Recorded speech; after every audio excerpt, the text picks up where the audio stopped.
Futures, and you're listening to Show X Live with Ken in a student accommodation all the way in Scotland, and Wayne in his white windowless van? Uh-oh, I better get out of here. Enjoy the show!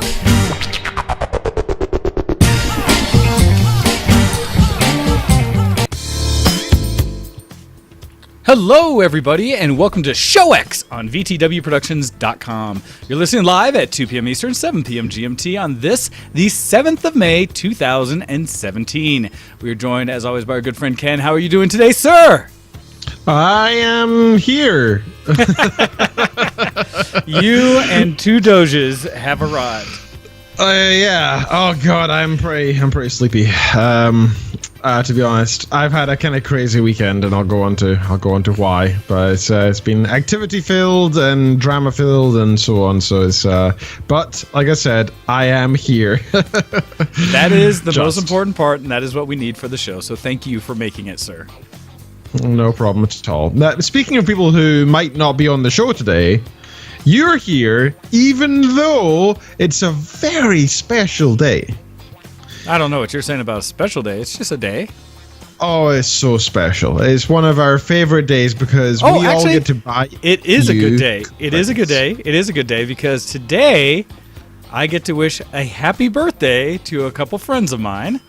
One of which, my friend Ken, not you, but one of my VTW local Game Fest friends, Ken, who shares a birthday today, along with, and this one's kind of random out there, and no way there's any possibility she's listening, but a gal that I went to school with back in elementary school, Melissa.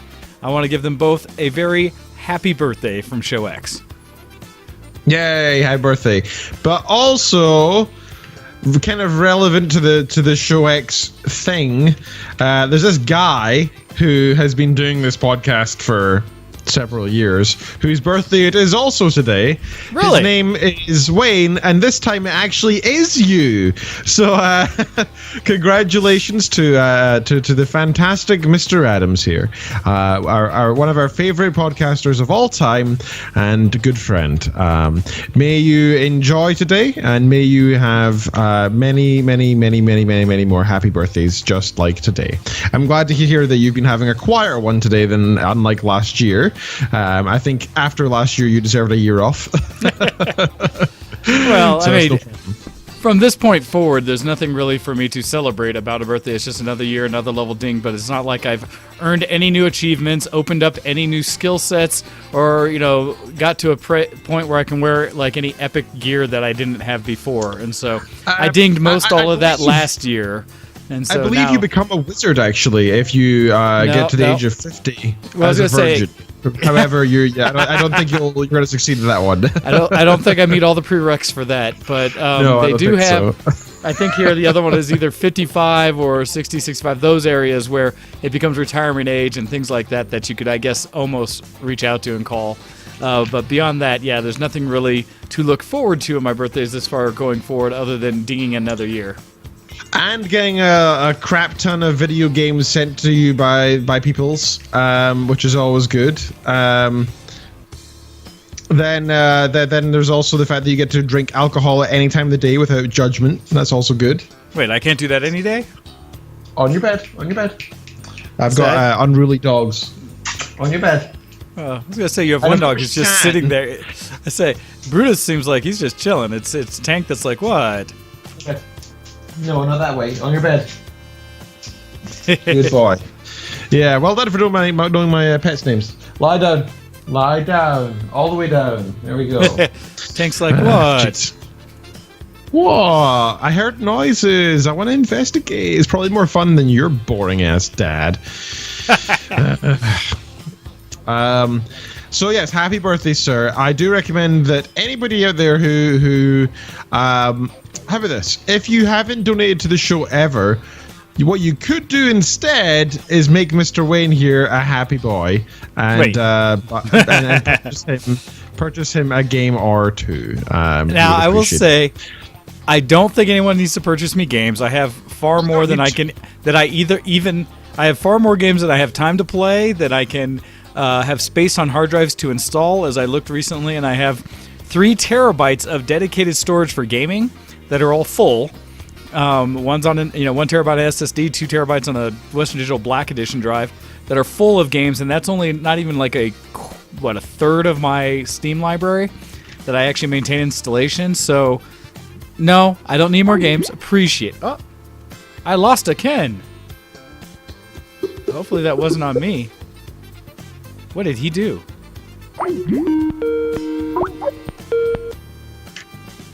What was that? You're roboting pretty hardcore. Oh, really? Weird. Say, on my end, it's just fixed. Like right, it just fixed. Like, even when we started the call, you were still roboting a little bit, but now it's fine.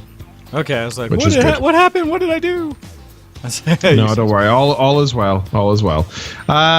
But what I was going to say is I have too many games, so no thanks on that. But you could donate to the show. That would be appreciative. Refill our coffers after we went and spent money on the show and keeping things running. So that we didn't spend money on the show. We spent money on the network, right? Sorry, the network. Yeah, keeping VTW open as a whole. Show X and the Show X listeners kept not just the show alive. You kept the whole shebang alive. You kept everything alive. You kept all the shows alive and going.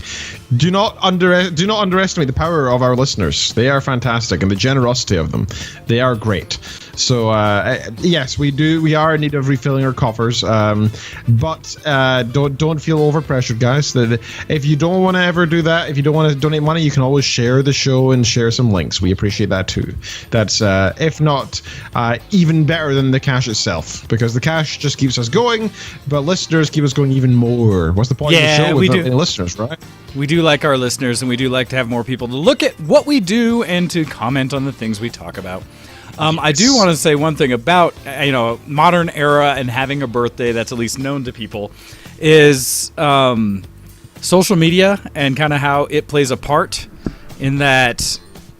It's interesting, and I don't know if it's something I'm like shooting for or something like that, but where you start getting people who will comment on a page or something like that of all their wishes and well wishes about your birthday, and I think I do well. I guess I had what was my count when I last looked here.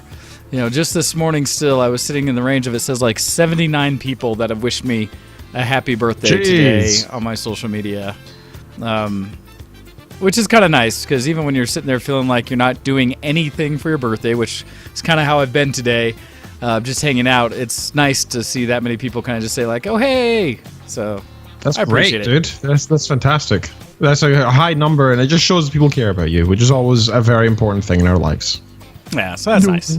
So other than that, though, I'm not really doing much with mine today. I did, and if people were on my Facebook earlier, I did do a little bit of live stream on that of me trying to build a pattern for a costume I'm working on for my Brock cosplay from Pokemon that I'm going to be working on. I'll talk about more of that later. Stuff like that I also streamed out. And what else was on there? Some other things. Anyhow, I guess this might as well jump right into things with functional deviations. And I will talk about mine, I guess, to start things out. So sure. We were talking. How do I want to do this? So I already said the happy birthday thing, so I'll do what, negative and positive? Why not? So one thing that is going on is the continuing trials and tribulations of my cat Cleo. Unfortunately, she is old, and as I've said a few times on the stage of passing away, she took a turn for the worse not long ago in the last couple days, because Friday night she'd been getting more mobile again and was, as she continues to, forgetting that she is arthritic and unable to move as much. So she was kind of running about, and she actually came downstairs a couple times, which those stairs are just killing her. And unfortunately, on Friday, she basically fell out of my bed. She was in my bed and sleeping when I got up. And previously, if I saw her getting ready to get out of my bed, because even her trying to get in, I would grab her and either pick her up and put her on the floor afterwards. But she was still sleeping, so I'd left, and then I was hanging out downstairs, and I heard a thump from above, and went upstairs, and she wasn't in my room anymore, and I looked, and she had turned over one of the boxes that I'd set up to give her steps up to my bed, make it easier. Well, then, come to find that she basically, I'm assuming she must have fallen on one of her front legs in a way that she sprained it or maybe broke her foot or something, but she essentially can't move now comfortably. So she can't walk at all, and is kind of scooting herself around. And so we have her in the weight room where I've kind of put all her stuff at one place. And am having the real discussion on whether it is better to maybe try to go ahead and put her down, or if I can nurse her back to some level of health. And it's hard to say since we can't talk to our animals to know whether or not they're in excruciating pain or not, or whether they're just chilling. I mean, I can see she's frustrated because she can't move around much, but I've gone and like picked her up to her water dish and her food dish, and she's eating and drinking enthusiastically. She hasn't been able to really make it to the litter box well, and so she's had an accident or two, but she's still carrying on and such, and so it's hard to say. She is spending most of her time laying in the bed, and when I've messed with her feet, one of them, this is where I got this idea that she might have broken it or something, was really painful. She actually bit me pretty harsh on the hand because I was petting her there, and it annoyed her. But today, not as much. So I don't know. We'll see. I'm not sold on claiming her defeat, and I kind of wish or hope that she'll have a happy enough time that maybe she passes away in her sleep or something like that, being happy. I don't want to necessarily take her to the vet because she's always stressed about that, and I don't want that to be her last thoughts going out. I don't know. Well, what I could recommend is that when our dog passed, our family dog, when I was living with my parents years ago, she was far too large to go to the vets, and she couldn't walk either. She'd lost ability of her legs, and what we had to do is we had to say to the vet, like, what do we do? And they said, well, it's fine, we can come out, it's like £15 or whatever, we'll come out and do a home visit, we'll assess, and we can do the deed if need be there. And our dog passed away in our kitchen with the whole family there. She was totally relaxed. She was eating treats as it happened, so she was totally happy, but she was completely content, and it was one of the best things we did for her. I think if we tried to pile her into a car, her peeing everywhere and being sad and stressed, it would have been the worst thing. So vets do offer the kind of home visit type thing, and you might want to consider asking your local vet if they do that or not, because it does sound, at the very least, you might want to get them to come look at her, Well, I know there's nothing they can do for her at this point. And it's more, I think, that her bones are just that weak, and her joints and everything, because she's almost 20 years old. She's 19. But we'll see. So that's been an up and down throughout the weekend here. That's been like meh. But dealing with that, and it is what it is. So if nothing else, I'm hoping to keep her content and happy until such time as she does pass. So we'll see. I'm sorry, buddy. It's a sucky thing to be doing on your as well. It's what it is. What else have I been doing? So that's just an update, and don't anybody feel too bad. It is what it is. Because I can never seem to give myself time to relax and just chill. I went out yesterday to take photos for my friend, the author John Wasik, who we've had on the show, friend of the show John, and his fiance. We went down to a tourist spot here in Colorado that I have never been to before. And this place is called Bishop Castle. And so you can look it up online. It's bishopcastle.com or .org, sorry, because the story of it basically, for anyone who may come to the Colorado area, is that Bishop Castle is a place that for nearly 60 years, and this is right off their front page, Jim Bishop has been constructing one of the most impressive monuments to perseverance in Colorado. Bishop Castle is a monumental statue in stone and iron that cries loud testament to the beauty and glory of not only having a dream, but sticking with your dream no matter what. And most importantly, that if you do believe in yourself and strive to maintain that belief, anything can happen. 3 full stories of interior rooms, complete with a grand ballroom, soaring towers and bridges with vistas of 100 miles, and a fire-breathing dragon make up Bishop Castle and make it quite an unforgettable experience for others. So if you go to the website, you'll see photos from there, but we went there to take essentially some wedding photos or engagement photos, so they'll have stuff to put up for their wedding page. Actually, I kind of wish I had seen some of these photos before going there, because it would have made me feel better about the structural integrity of the place. Essentially, this guy's been building it himself for 60 years. Wow. Yes. And That's it's all crazy. been like his money and his finance and his stuff building this thing up over the years, to the point where John, who's been there since he was 7, and he said he's gone multiple times, has seen the progress even in his lifetime of how it's grown up. And there's some controversy too, in the sense that at one point the family lost ownership of the house because Bishop got sick with cancer or such, and in doing so, Jim wasn't able to maintain it and eventually had to kind of sell it, but they got it back, and he continues to build it. He is now old. I saw him there hanging out in the chair, sitting next to it, looking at it as visitors go in. But it's just like an open place. It takes donations. It's a free place to go run around. The crazy thing is it is sketch, or feels like what? Because he did make it himself. There's a lot of things in there that it's just like ironwork and stuff put together that when you walk on it has a little bit of give to it and feels a little sketchy, and you're high up above nothingness. And it's kind of like, I don't know if I want to walk on these, open air kind of walkways and things.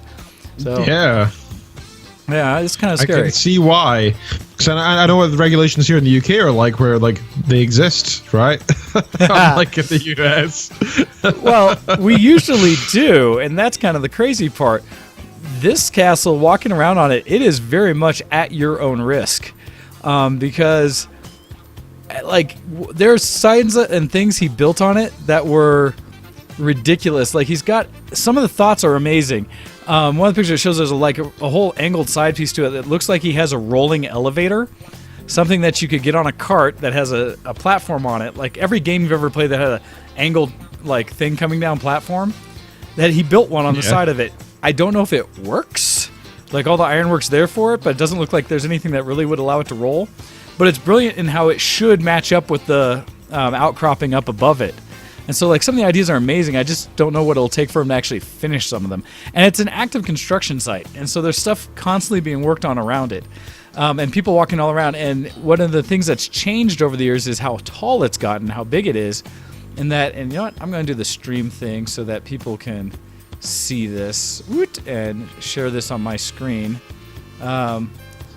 So if you're watching the feed, you should be able to see it now. But Bishop's Castle, and it's crazy because, again, it's got the fire-breathing dragon. Right now it's not hooked up, but inside you can see the pipe where if you lit a fire, smoke would come through as basically a chimney. That's cool. And so I took pictures of that. Let's see. Jim's the older gentleman in this photo that's here, but some of the pictures in this, again, going on forever. Like the steps that are going up on the side of it, at the time back in the day didn't have a railing or anything. Now they do. A lot of I'm curious how he goes about the construction, because so many things are just out and open. At the very top of it, in this picture I'm showing to people now, it's all ironwork, kind of this globe thing set up there that you can get all the way on top of. And it is the scariest thing up there, and I refused to go that high in the castle. It was ridiculous. And just, there's parts that are just open and to the ground where, like, at one point they had a couple of shovels laying side by side to kind of say, don't go this way and such. And it's funny is that there's a picture of a whole, what looks like a wedding group standing on one of the outcroppings on the metal or ironwork platforms, balconies.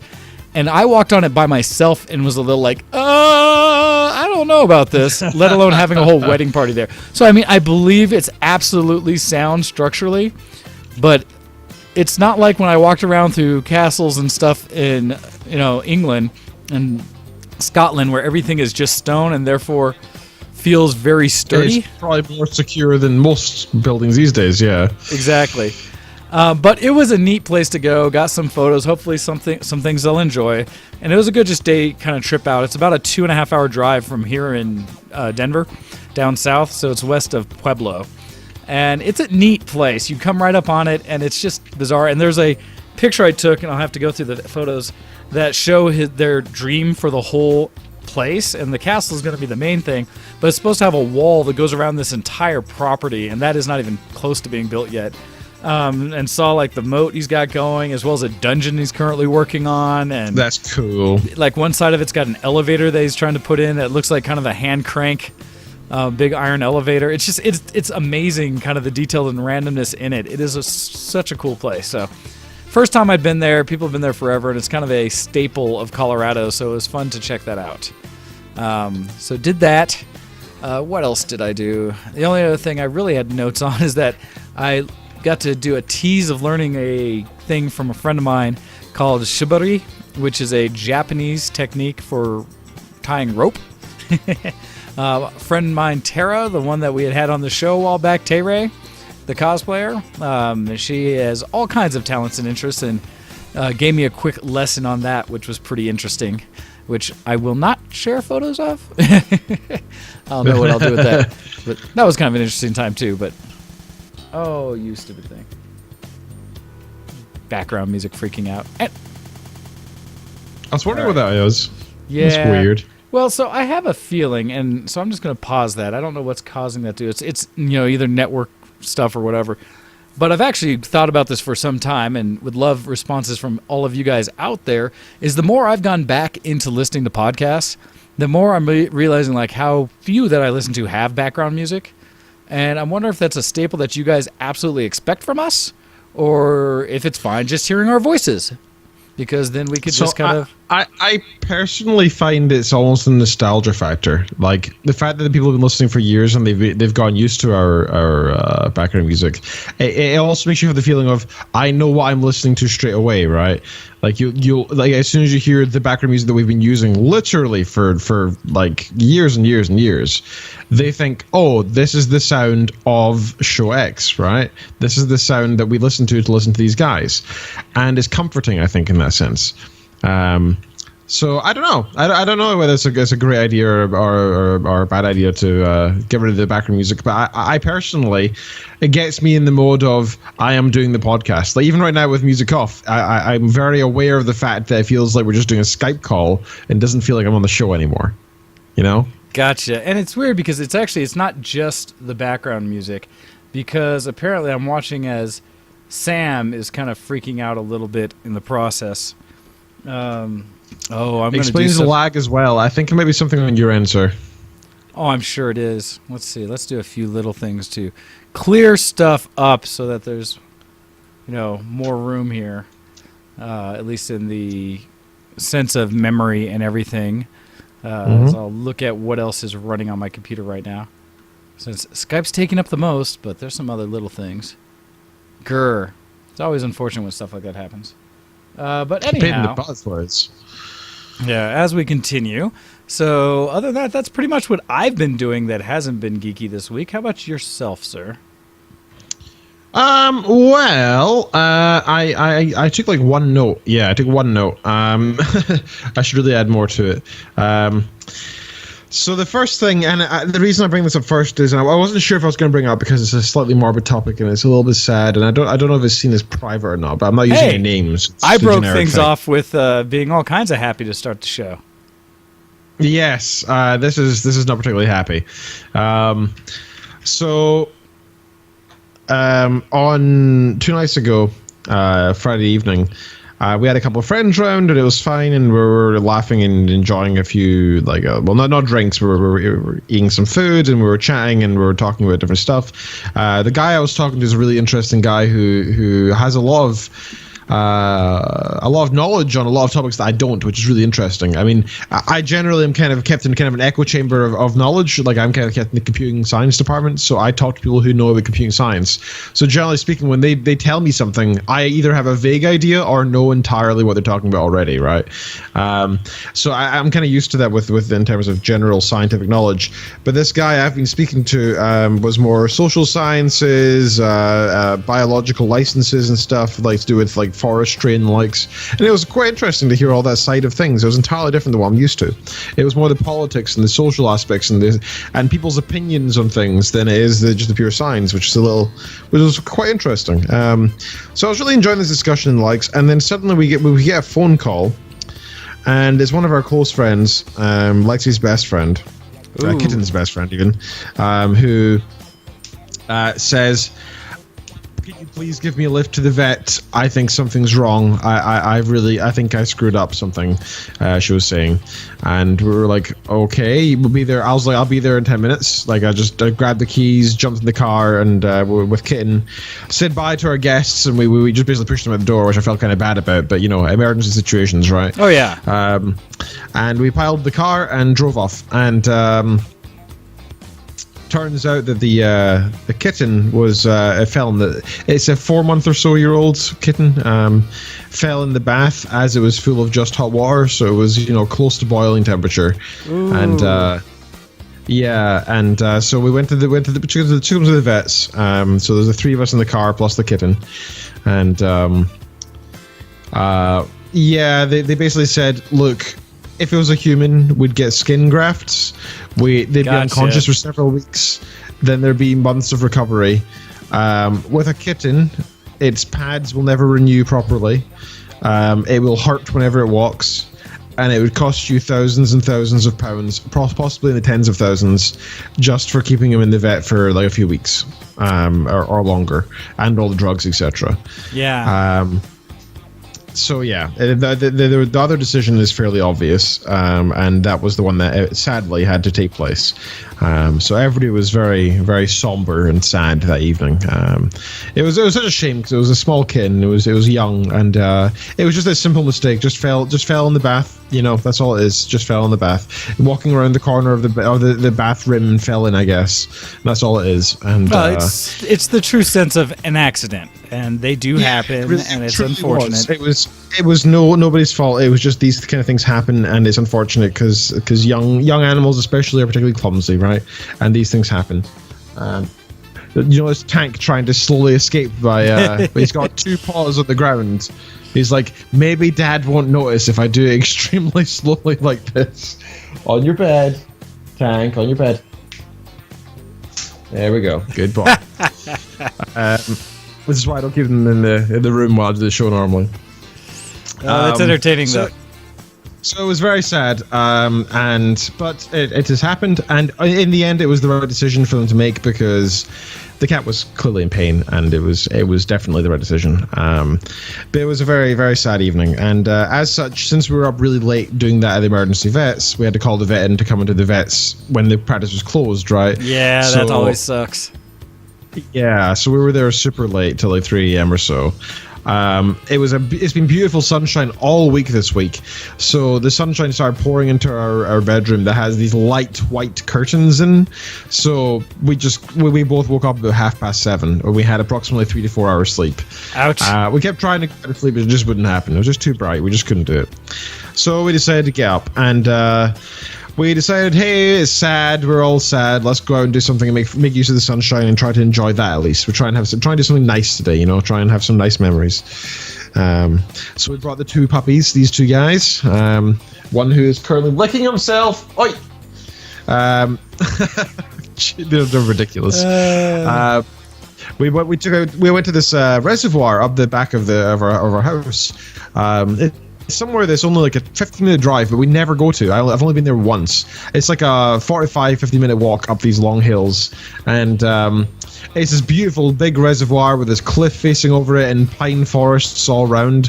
It's an absolutely beautiful area, and with the sunshine as well, it is absolutely gorgeous. There was loads of people out there fishing, and just loads of families visiting and the likes, and it was honestly just absolutely beautiful. So I bought some picnic stuff, and we brought it along, and we had a couple blankets. We just lay down, kept the dogs on their lead so they wouldn't get all mucky in the river, and we just lay there for like 4 hours. So I got fairly sunburnt yesterday, just because I fell asleep in the sunshine, which is a dumb idea. I was just so tired. I needed it. And I got back home, and then I again just fell asleep repeatedly. I slept for ages, and then I went to sleep at night and slept for like 9 hours during the night as well. Just so tired, Okay, but don't you feel amazing now? Oh, after that sleep, it was great. I woke up this morning like, I actually feel human. This is fantastic. I actually felt great, which was good because this morning I had a giant hill climb planned. So the local like hill to climb is known as Dumyat. It's spelled Dumyat, so Dumyat. Is that what you have to be to scale it? Yeah, apparently so. So because Brutus, our new dog, is a little fatty, we knew he wouldn't be able to go up that hill. So I brought just Tank. So me and a bunch of guys from uni, we all went up the hill. It was like 3.5 hours or so walk up and down, and it wasn't as bad as I expected. Now, considering I am fairly unfit, and that's the most exercise I've done probably in about 8 months. that I actually survived. I don't feel terrible. My skin, however, isn't doing so great. I don't know how well you can see, but I'm very pink, especially my arms. Instead of white, you are now pink. Yes, I'm very much pink. So that was rather annoying. That I'm now a pink man instead of a white man. However, that's not so bad. And the tank was great all the way up. He was a little bit. In fact, he was pretty funny. He seemed to. He's showing a behavior that I haven't noticed before. Okay. Which is he finds it very fun to sniff girls. And weirdly enough, it seems to be the fairly younger and attractive girls. Nothing that you have conditioned him to do at all. No, honestly, nothing at all. I've never noticed this before. And what happened was we're walking up. This happened twice on the way up and down the hill. These two girls were coming towards us. Like, again, fits the description. And they're in their early 20s, fairly young and fairly attractive. And Tank runs over to sniff them, goes around behind them to sniff their other end, and then comes around the front and the other side. So he does like a 360 around them. Of course, he's on the lead, so they're just they get closer together. They're sort of like squished together because they got wrapped up by Tag. And I was just like, I'm so sorry. They're like, it's okay. And they were like, he's a really cute dog and stuff. And then we went on our way and it was fine. But afterwards, one of the guys said to me, like, it's a shame you're married because Tank would be a great wingman. He's literally tying up girls for me. But that was funny. He did the exact same thing on the way down. He tied up another random girl, but he avoided everybody until this fairly attractive girl starts coming up the hill, and then he's like, I'm gonna tie you up. Wow. I don't know why. It must be a smell thing. It must be a pheromones they let off or something. You just like, I must smell your butt, and then I'll come round the same direction. I don't know. But it was funny. So other than that, I had my big observation meeting thing this week. So basically, I mentioned that last week I got observed with my teaching. The guy came and watched me for an hour and to see how I did and stuff. I got my meeting this week to talk about it. We spent approximately 97.5% of the meeting talking about the students that I raised, because I had some concerns with certain students and stuff. And then the very last 2 minutes of the meeting, he was like, oh, we should probably go over these notes. Yeah, you hit very good in every category apart from 2 where you got good, and that's only because that's based on students and not actually yourself. So that's just because some of the students in your class didn't meet that requirement. And I was like, totally fine. He was like, hey, it doesn't reflect on the teacher whatsoever. It's literally just a status of the students themselves. And we have quite a bad reputation. Well, not reputation. We have quite a bad ongoing problem of attendance with students across the entire program, not just my course. And that's what we fell down on. So I was like, hey, if I'm just if I'm above for my actual performance, and then the general performance of the organization is lower, okay. I'm not complaining, right? Yep, you're mostly good. That's fine. I was apparently 100%, so that's what I want to hear. Sounds good. A good buddy of mine, I want to give a shout out to. I'm not going to say his name. I want to call him Menno Baby because that's his online name. So shout out to Menno Baby, who is a colleague of mine, but more importantly a good friend, who successfully passed his Viva this week. So he is now Dr. Menno Baby. Nice. So congratulations, sir, for that. That is a very big achievement. It's years of work, and it's certainly in your case very much well earned. He's a very hard worker, so definitely earned it. So other than that, the only thing I wanted to mention was crap, it's the art contest, and I haven't done it. Crud. Oh, I need to put my stuff in right after the show then. I'm going to add a 1-day extension. We'll talk about it next week, okay? So, we'll do after...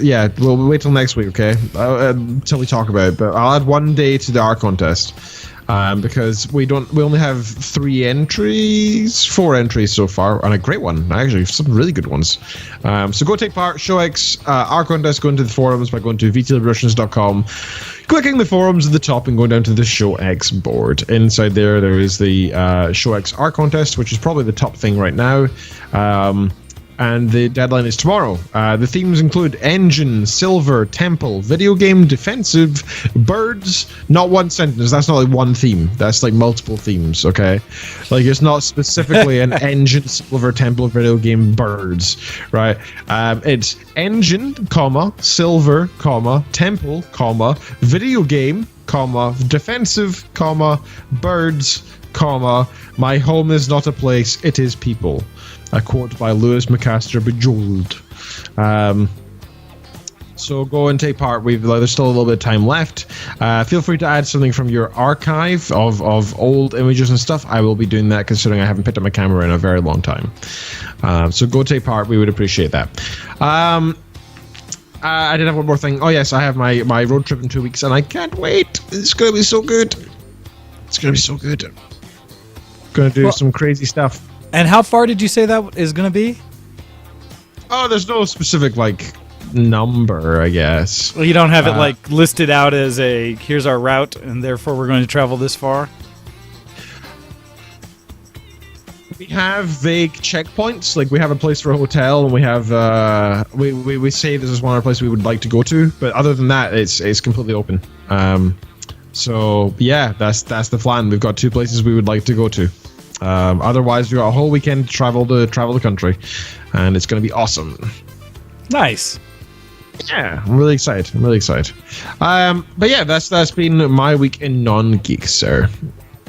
All right, outstanding. Well, with that, then, I think it's perfectly appropriate for to flip things on and to start talking about things a little geeky. I'm a geek. Are you a geek? Geek cred, level up! And I will continue to start the trend on that. And so, actually, let's start off with an email, since we do have one that came in. And we are always happy to hear from you guys about what you've been doing that's been geeky. Hey. So feel free to email on the show at showx@vtwproductions.com. We check it every week and would love to hear from all of you.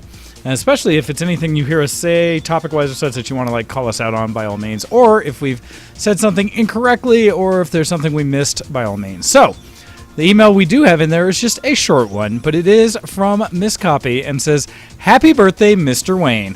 Much love to you on this and every day. See you soon, Copy." And that being, as I am going to talk about here with my geek cred, as I was saying, I was working on some cosplay and such. Cosplay I'm working on is specifically for Anime North, so that I will be going up and Copy and I will be cosplaying from Pokemon at this convention at the end of the month over the long weekend. So for me, I am working on Brock, and I don't know his full name, but Brock from Pokemon from the original series. I don't know if he has a second name. I feel like most characters do. It's a question of whether you ever actually hear them. And so I don't, so far, well, so to get ready for this, one of the things I've been doing is watching the original Pokemon series, which you can find on Netflix, at least here in the US, as Pokemon Indigo League, I believe, which is the original series. And it's something that I never watched as a kid because for me it was too young. I was already I want to say I was in the Navy at that point or something when it was kind of popular and out there, and for the actual show. And the original games, when they came out, I never really picked those up either. I knew of them the entire time, but never really played them because I had already moved on to mostly PC gaming by the point that Pokemon became a thing. So for me, I'm now playing catch-up, and to try to learn, 1, how to act like the character, and 2, how to get as many reference photos as I can of the character so that I can try to make a somewhat accurate costume. Basically, be a pervert and slant your eyes a lot for some reason, and make puns about pans. Well, so the funny part is one of the things I was commenting about Pokemon now that I've been watching it is that it is one of the most pun-filled shows I have ever seen. It is ridiculous. And actually, thank you, Tromat. He's saying that Brock's last name is Harrison. It is Brock Harrison. He's about 17 years old and goes back to the first episode in 1998. And I knew he was from the city of Pewter because that's where they first meet him, and it makes sense with rock type. And as well as his dad is Flint. And so, yeah, I knew that. Yeah, little parts that I have known.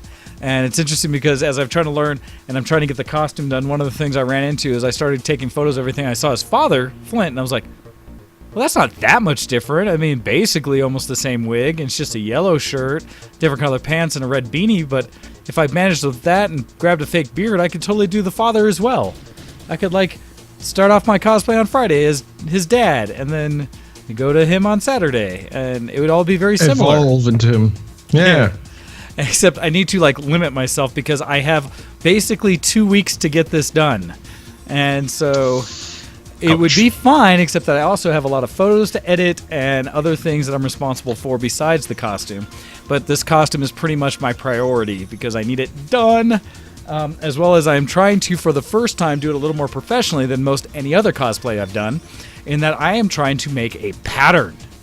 And now I am terrible at pattern work, meaning if I buy a pattern and try to trace it out and figure out what sizes I need, I tried that once, failed horribly, had no idea what I was doing. And so most of my costumes I've done, I've either purchased one already and modified it to make it fit me, or I've kind of just gone for it and started cutting fabric. When I did my garter belt costume, the big priest robes and such, I basically just laid the fabric over my head, cut a hole in it, put my head through, and measured it on my body like, about here, and started cutting. And it mostly worked. Now, challenge being those kind of costumes are mostly for show, and I can't say are actually clothing. Whereas I'm trying to do this one for Brock, I'm only really making the vest and then doing a bunch of little like modifications of regular clothes to make it look right. And so the vest I'm trying to make more like clothing. And so I'm actually going to put an inside layer, an outside layer, hopefully some batting in the middle of it to give it a little bit of sizing to it, as well as I have to make pockets for the front of it and add zippers and everything. So I've got everything I need to do it. It's just a matter of designing. So I have a dress form, which is what you use to size up a body and kind of measure it out to being your size or whatever size you're working with. And you can start creating and testing on it, which is very helpful if it's just yourself and you don't have someone that you're working on. So I have that, and the thing I tried doing for the first time, because I've seen things where people swear by it, is I have been putting newspaper on it. And so I basically, to make a pattern, I have covered it with newspaper, which I'm then now cutting out and shaping into the vest while on the form. So the idea being I can then disassemble the newspaper into flat pieces that I can cut out of the fabric and just trace around to get the exact size of the fabric. And therefore make my own pattern, right? And know that it will fit me. So that's part of what I'm fighting with, and I'm actually so far kind of happy with it.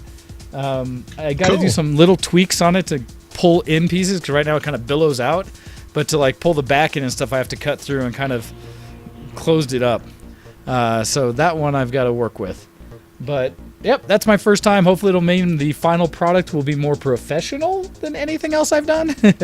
But we'll see. That would be nice. Yeah, so I'm excited for that, and it's another step forward in my cosplay as I do that. And then my next one will be, honestly, the week after. I'm going to A-Kon out in Fort Worth, Texas, where I'm just modeling a costume that Zeko Ako Cosplay is making. My friend Ondine is making from Tales of Zestiria, that game series. She's making a cast of 6 costumes for the Masters Edition costume contest, where she is trying to go in, not with just her having a Masters level costume, but with 6 of us total, all modeling her costumes that she's making. And so she's going silly for that, and thank goodness she works from home, because otherwise she would never have the time to actually get this done.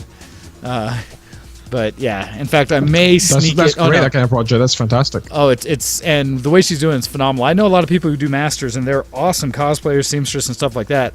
But seeing someone like her, who's never truly competed, she did 1 Masters at the last, like maybe 1 or 2 so far, with her Full Metal Alchemist Envy one she did. But now that she's doing like 6 of them, it's ridiculous. One of them she had mostly had done, but the other 5 she's basically making within 2 months' time for all different people. So we're having to find times to go in there and get measured and stuff. Yeah, it's crazy. She's a nut, but she's good at it. All right, so I've been doing that. What else? I've been playing a little bit of games. I'm still playing the game that I shall not name because it's under NDA still. But if there's any high-profile betas, you can go out there and look at right now. One of them is probably the one that I've been playing, and not as much as I'd like to be just playing games, but trying to check it out, see if I do like it or not. So far, it's okay. I still don't feel like it's special. Wayne's playing World of Warcraft 2. That would be a whole... Yeah, I don't even know how I'd react to that. What else? Unfortunately, though, that's pretty much the only gaming I've been doing other than playing Star Wars Heroes on my phone, which is a good segue because into my phone... people who will notice, and it's kind of rare, is that my phone is currently and will probably continue to be out of case right now. And reason being is I really enjoyed the LifeProof case I've had on it for a couple years now. The challenge is it is actively trying to kill itself. I mentioned before where the battery is doing silly and dumb things. I think part of what's helped made that break faster is the heat. Because being in a waterproof case, it does contain a lot of the heat inside itself. And so I was noticing that it was dying faster, and when I pulled it out of the case, it seems to have not stabilized because it's still trying to shut itself off at about 50%, but better. And so I'm now trying, and we'll see how long I go with it just completely out of case to see if that helps some. And I say some. I also have ordered, and we'll see what happens, a replacement battery kit for it. And I'm a little concerned because it has like pry things and stuff like this that you have to do to pull it apart, and a little suction cup thing like pull the screen up, and all these things you're supposed to do. But part of me is kind of like, well, it might be worth trying because otherwise I think the phone's going to get to a point within like less than a month that it's unusable. I'm already going to go try to find my old iPhone 4S to see if I can charge it back up because it was doing fine when I upgraded, and keep it there as a backup essentially. Because I was trying to think as well, could I go without a cell phone for a length of time? I think that's a good challenge, actually. I think that's the funny thing. It would be seen as a challenge these days because it would be so difficult. Oh gosh, it would be really tough. Well, it even goes to a point where with my job, I kind of have to have some way of being, got a hold of outside of just my computer, I think. And so I kind of need to have a phone, something where I can be called, let alone where everyone communicates with me. And the challenge I was thinking more so, the problem is I sit in front of my computer at home a lot of times, so it's fine. But when I'm traveling, going somewhere, and as I go out of country or go on cons, stuff like that, and traveling, it's more than a little convenient to have someone be able to at least call you. If I was really insane, what I would do is go find my old Nokia phone I have, sitting in a box back there somewhere, and see if I can even possibly activate that thing, because it has 0 data, and I don't know if it even has texting on it, because I think it's just a phone. Jesus, I don't know if that would even work anymore. I'm curious, Bill, because I have one of the ones that people always bring up as being like the one of the highlights in old phone design, because it was a 3310, wasn't it?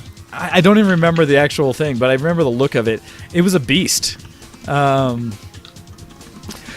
Yeah, now I'm kind of curious. Oh, gosh. What would it have been? It was a classic one.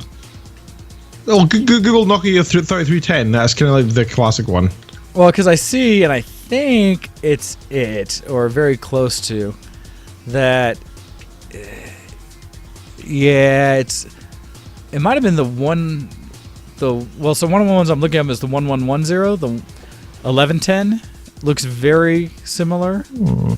So even older. Wow. Yeah, the 3110 I think is way newer than what I had. Because mine was all singular color, so mine might have been that old 1110. That's how far back I go, kids.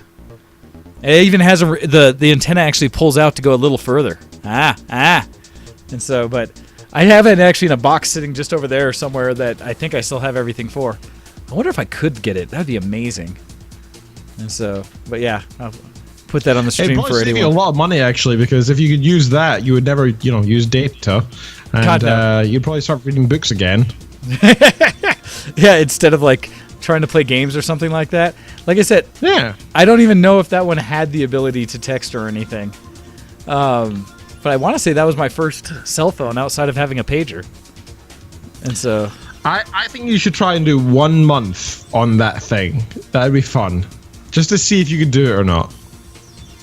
Oh, I don't... Well, that's the problem. Like, does it even work? Actually, this one looks more like it. It might have been the 1990s... Oh, wait, I don't know if that's the model of the year, 1996.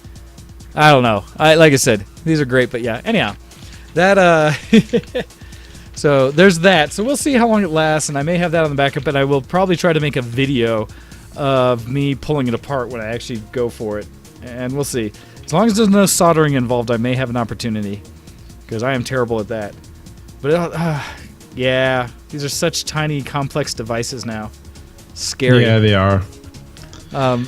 What else? Do you have any like phone number? This is a weird question, but Copy just said in the IRC that her phone number ends in KOPI, which is pretty cool. But I was gonna say, do you have any like phone numbers that are like that you remember over the years because they're distinct or cool or anything like? What were you like remembering your old phone numbers? I remember from patterns, more or less. And when I was a child, I remember the first phone number we had in the house. I still remember it, but at the time you didn't have to put area codes in, and so it was just an 8-digit number. But I remember it strictly because of the pattern, and will forever remember that number. But I don't know what the area code was back then. It was either 912 or something like that because I was in California at the time. And then I still remember It's funny how your guys like area numbers are so basic. So my home phone number area code was 01592. That's insane. Yeah, ours are five numbers for your area. Ours are 3-digit, and we've run into issues because at some points we've had so many people now in certain areas where they've had to split multiple area codes out into like one city. You know, some of the bigger ones like New York and stuff are like that. Whereas in Colorado we have 2. We have 303 and 720 is all of Colorado. And it's interesting too because it's changed a lot now that because most people just can keep their number with them regardless of where they live. The area codes are becoming somewhat less important because there's less landlines and almost everybody's on cell phones anymore. But yeah, so it should be right. Well, to the point where it's even a sense that people don't even remember phone numbers anymore because I know mine, my mother's, my first number, and sometimes I remember my friend Chris's number because he was one of the few people I had to call back when I had an old cell phone a lot, and he's kept the same number essentially for the last decade plus as well. And so I remember my number. I remember my last 3 numbers. I remember Kitten's number. I remember my home phone number. I remember a phone number that I read in a van because my dad said to me something like years ago, like I was like 13 driving around, and he was driving around and I was in his car, and he said to me, we were talking about numbers and stuff, and I was saying that I'm pretty good at remembering them, and he said, okay, memorize that one in the back of that van then, and I still know it, and I don't know why. So some random company's van? I guess so. I don't remember what the company was. I have no idea. But I remember the number. It's like I have this really stubborn part of my memory that, like, just to prove a point, tries to memorize numbers. And do you remember I don't know if you've ever seen Pogo's Star Trek song? So Pogo's this fantastic musical artist on YouTube. There's a link to the video on IRC there. Called Data and Picard. It's got like 3 million hits almost. He's a fantastic, amazing, effectively DJ, I suppose. Boy, does he mashes up movies, TV shows, and whatever into music. And he sometimes adds backing tracks and stuff as well, but a lot of the time he just uses noises from the series to work. And in this one, I love the song. There's this section of it that's a quote from Star Trek, which is the authorization code from hell, where Data pretends to be Picard and tells the computer that there's a new authorization code by mimicking his voice, so that only people with the access code could actually use the onboard computer, right? So, oh no. Okay. So basically, he himself got hacked or something. I've never watched Star Trek, so I don't really know what the details are, right? But in the song, he sings that part, like he's mashed up that part where he says that authorization code. But I listened to the song a few times, and I've now memorized the authorization code, which is really weird. But it's like it's numbers and digits, and I don't know, something like 50 or 60 characters long. But I've memorized it for no reason. It's just like I wish I could memorize these kind of things that were like relevant, like important. And useful. Yeah, like I can't memorize. I'm really bad at memorizing like actual work stuff, like algorithms or useful things or whatever. But like even pi, like I know pi to like a ridiculous digit just because I've looked at it a few times when I use it, and then I've now memorized it without intending to. I was gonna say because I only ever remembered like 3.1425 or wait 27 I think it is, like to that level is like as far as I'd ever gone with it. Well, the first 10 digits, let me see, 3.1415926535897. I think that's 10. No, that's pretty good. I guess it's vaguely interesting, right? But I just wish I could put that skill to things that were more. You wish you could direct it, that you could say, I want to remember this number specifically, or that password, same with like Euler's number. I know that to like a ridiculous number as well for no reason, just because I've read it a couple times. But I couldn't tell you like I don't remember the dates of like important wars. I have no idea. Like I don't remember the names of 1812 bands. I have no idea, right? I don't know when the Declaration of Independence was or anything. I don't know when my country was technically established. I don't know anything. I don't know anything that's important about history or with dates or stuff that people generally know. Like, I don't know any pop stars. I don't know any of that kind of stuff. But my memory, if for some reason, can do like long, boring, sequential numbers and digits. That's what I can do. No, I was never good at those. That's interesting though. Like for me, one of the few I've always remembered is 007373596 is one code that I've forever remembered, and that's the code for Mike Tyson's Punch-Out to get straight to Mike Tyson on the original NES. That's cool. That's cool. Yeah, I remember a bunch of GTA ones. Like I remember the speed up cheat from Grand Theft Auto San Andreas, because I use that all the time. Unlock all weapons, full armor, full health, etc. Right? Yeah, the only one of those I remember was IDKFA, which is the original Doom. And it was unlock all weapons and ammo on the original Doom, so that you could get like the BFG right away. Oh, that's cool. That's cool. Yeah. In the IRC, people are for some reason telling us their old phone numbers, which might not be a smart thing, guys. Hey, it just depends if you use any of those for actual like notifications and such. So okay. Do you want to hear the Star Trek thing? I'll cover my eyes to prove. No, I am curious. I would love to see you knock that out. Now that you mentioned it, give me the ultimate access code, Ken. Let me find it online so people can watch it while I read, and hopefully they can fact check me. I don't know if I can find like the actual number anywhere online.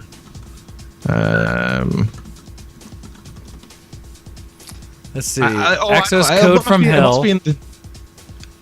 Got it. Okay. Here it is. It's in the IRC. Okay. You ready? Yep. Watch me cover my eyes. This is pathetic. I don't know why I know this. 17346732147 Charlie 327897777643 Tango 732 Victor 73117888732476789764376 lock.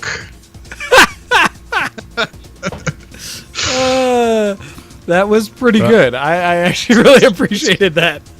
I heard the song a few times, and I think of the melody as well, right? And it just kind of it's like remembering lyrics. It's really easy when it's in a lyric. Oh no, that's funny. I've never heard that. There are quite a few like scientific songs out there as well that you can like listen to, like the numbers of pi, etc. And I heard those a couple of times, and then they get stuck in my head, and then that's how I remember it. It's through melody. So there's a bit of pathetic. That was true geek cred right there, I think. Memorizing random digits of number for no reason. There you go. No, that's great. Well, but there's a lot of things like that we all do that are kind of reminiscent or we keep forever. It goes to the Konami code, things like that, right? That you just, for whatever reason, it's stuck with you and you can do it forever. Like I said, I can do my original phone number. I'm trying to think some of the other stuff because there's things that'll just come back to me or someone will do a code or some kind of combination. I'm like, yep. But even then, it's like playing an old video game. I can still pretty much beat the original Super Mario Brothers straight through without any warps. And I mean, nowadays it's still nice to go pick up a few extra lives here and there, but get straight through where it's remembering some of the patterns and such in some of the levels, especially in the World 8 levels that you have to go through and down and stuff, or it resets that piece.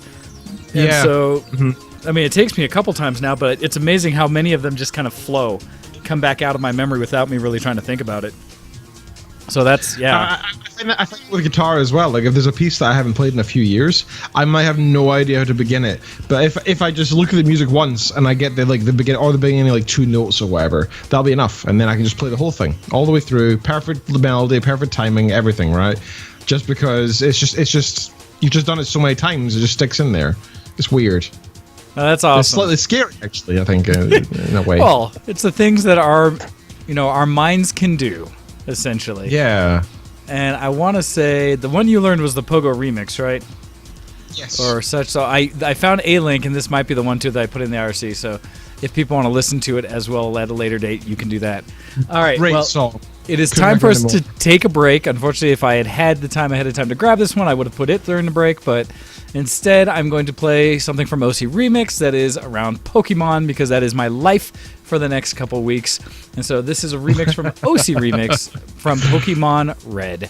So we're going to take a break, then we'll come back with Ken's Geek Cred for the week, and we will continue from there. So thank you for that. You're listening to Show X on VTWProductions.com, and we'll be right back after this.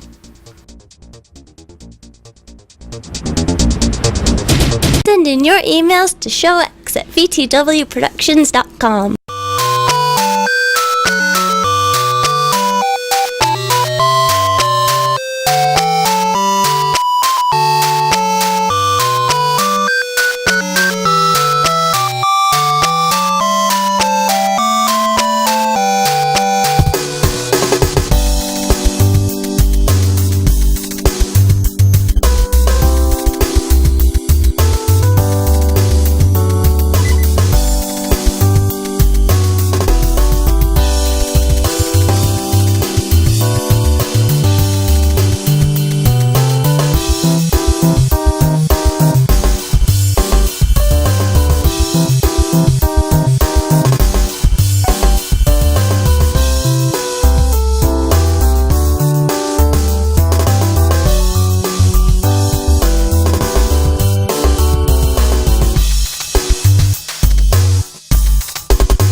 You're listening to Show X on VTWProductions.com. Hey, everybody, and welcome back to the show. Ken was just taking care of the pups, and he is on his way back to fill us in about what he's been doing in his geek cred this week. So he should be right back. But there you just listened to, and I think it was officially called Pokemon Red version Shades of Red from OC Remix. And so check that out, and check out a lot of the songs over on OC Remix. There's a lot of clever people who do a bunch of different gaming songs and stuff like that there. So great resource if you ever want to fill up your queue and your playlist with gaming songs. So check that out. Anyhow, we are back, and it is Ken's turn to talk to us a little bit about some geek cred. Ken, what have you been doing that's been geeky? Sorry, I have a dog who is very interested in coming in and sitting with me, so I had to keep telling him no. What have I been up to that is geeky, other than spieling off Star Trek quotes that are ridiculous? Let's see, I was supposed to have a board game night last night, but we had to cancel due to the fact that we were sleeping like really early due to being up late the night before, so we didn't get to do that. However, I've been playing quite a few games this week because it's been kind of a chill week at work, so I've not been like crazy working hard and so on like I normally am, which is nice. And included in this is, I was playing Banished. I played maybe like 3 different games for approximately like 10 hours or so, maybe, over the past couple weeks. And it's good fun, and I was really enjoying some of the mods that I had. One of them really expanded all the different buildings you can do inside this game. It's very much a resource management, keep your town alive kind of game. It's like a town builder, but it's like a legit town builder is what they should be, unlike what everything on the App Store is. It's really enjoyable. Really fantastic game, great soundtrack, and it's just you can lose hours in it. It's just great. However, the mod kept crashing my game, even though it was literally the only mod. It's not that there was a clash, right? It was the mod was crashing the game, and it was really annoying, so I had to turn it off. And then I played one more game without yeah, exactly. Then I played one more game without the mod, and then I was sort of like, I miss it now. So I just stopped playing, because it was just annoying me. Sounds like the entire reason I stopped playing Civ 5. And Skyrim. Or Civ 4, actually. But yeah, which sucks because you find mods you love, and then next thing you know, it breaks, you can't play it, and then you're like, but I don't want to play the vanilla game. Yeah, I've got too used to the vanilla game was so basic. Like, to be fair, Banished would not be playable if it came out with all that stuff with it, because there's just too much stuff. You'd just be totally overwhelmed. Like, it would be impossible to learn. But playing the base game a few times, then downloading the mods, and then being like, oh, now I understand that, now I have more to learn with the base understanding, and then it's okay, right? But it wasn't, you wouldn't be able to do it normally. But anyway, yeah, it kept crashing, it was a pain in the butt, so I deleted it in a rage at some point. I say rage, it was more of a slight dissatisfaction. I've been playing Factorio. Now, I didn't plan to really be playing it that much, because I kept saying, well, I should save it for VTW. I should save it for when I'm playing with the guys at VTW. But then I kept really enjoying it. And I put, like, I don't want to tell you how many hours. It is crazy how many hours I've done. I think I put, like, 30 in the past week. Something like that. Which is a little bit crazy. On top of other games as well, I've been playing a lot, and it's been really good fun. So in this same map that we did the VTW stuff, not literally the same map, but the same seed, so the same generated seed. Yep. I've ran it myself, and I've been following the subreddit on Factorio, and I've been taking some of their tips on on optimizations. So it's a very pretty look I've been doing, but it's still pretty tough to work out. Like, you'd think it'd be like a walkthrough guide. It's actually more difficult to do the optimized way, because you have to learn way more about how the little systems work and stuff. So it's not ideal. I still do some dumb, like out. Sorry, dog breaking in again. Out, boys. Learning how to do like certain optimizations and stuff is quite difficult, but quite often you end up doing like little cheats, because you're like, oh, I should do this thing, but I could just break that system over there that has like the optimal route to just carry some of the spare stuff over here, and then it'd work fine. Like, I could do something for 10 seconds and make it work rather than 10 minutes.